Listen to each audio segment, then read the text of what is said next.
You can adjust the number and height of the trays as needed. Press the power button to turn on the machine. The machine will enter standby mode. The default setting for the time and temperature is 10 hours and 113 Fahrenheit. The display will show the corresponding values. Press the start and pause button to start heating. The heating icon will flash. Press this button again to stop the operation. In standby mode, press the set button once to set the time. Use the knob to adjust.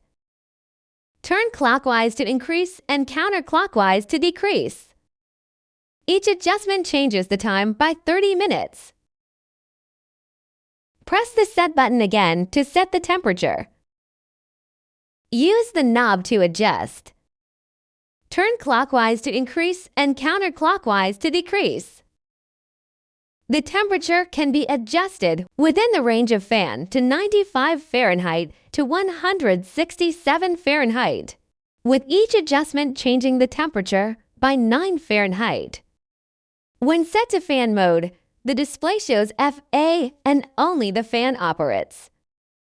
At the end of the work cycle, the buzzer will sound 3 times and end will appear on the display. The fan will stop 10 seconds later.